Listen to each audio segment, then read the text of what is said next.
இன்றைய சிந்தனைக்கு அனைவருக்கும் வணக்கம்.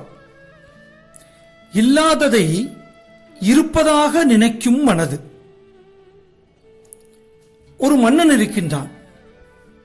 ஒரு நாள் இரவு அவனுடைய காதில் ஒரு பூச்சி போய்விட்டது. பூச்சியை எடுக்க பல முயற்சி செய்தார்கள், முடியவில்லை.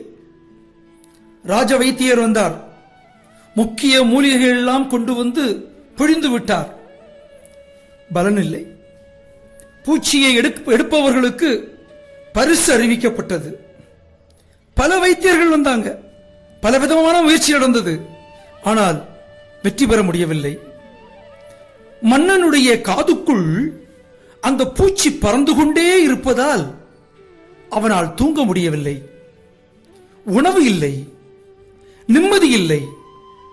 மன்னன் தன் பொலிவு இழந்தான். ராஜ கம்பீரம் போயிற்று. எந்த நேரமும் படுக்கையிலேயே இருந்தான். அவன் சதா சிந்தனை அந்த பூச்சியை பற்றியே இருந்து கொண்டிருந்தது.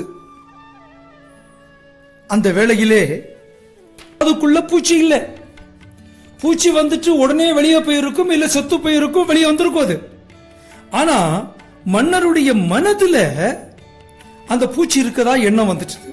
இது ஒரு மனோவியாதி. அதாவது மனோவியாதியை போக்கணும்னா அவர் மனதில் நம்பிக்கையை ஏற்படுத்தணும், தன்னம்பிக்கையை ஏற்படுத்தணும். அதனாலதான் நான் ஒரு முக்கியமான மூலிகையை சொல்லி 3 வாரங்கள் கொண்டு வர சொன்னேன், பூஜை செய்ய சொன்னேன். அந்த மூலிகைக்கு ஒரு மகத்துவத்தை ஏற்படுத்தினேன், நம்முடைய எதிர் மீது ஒரு நம்பிக்கையை ஏற்படுத்தினேன் நான். ஆனா அந்த மண்ணுடைய காதுக்குள்ள விட்டது ஒரு சாதாரண எல்லா இடமும் கிடைக்கக்கூடிய ஒரு பச்சிலை. அது மட்டும் இல்ல, செத்து போன ஒரு பூச்சியை கையில் வச்சிருந்தேன். அந்த மூலிகையோடு சேர்த்து வெளியே போட்டேன் நான். அதை பார்த்த உடனே மன்னனுடைய மனதில் நம்பிக்கை வந்துட்டு. இன்று மனித இனத்தை பீடித்திருக்கும் நோய்களில் பெரும்பான்மை நம் மனங்களில் உள்ளதுதான். மனம்தான் காரணம். பூச்சி காதில் இல்லை, மனசில் இருக்கிறது. காதில் இல்லாத பூச்சிக்காக தன் உடல்நலத்தை கெடுத்துக்கொண்ட மன்னன் போல இன்று கொரோனாவை மனதில் நினைத்து தவித்துக் கொண்டு இருக்கிறோம் நாம்.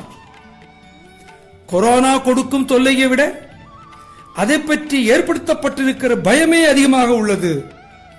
நாமெல்லாம் பயத்தை போக்குவோம், நோய் எதிர்ப்பு சக்தியை அதிகரிப்போம். நன்றி, வணக்கம்.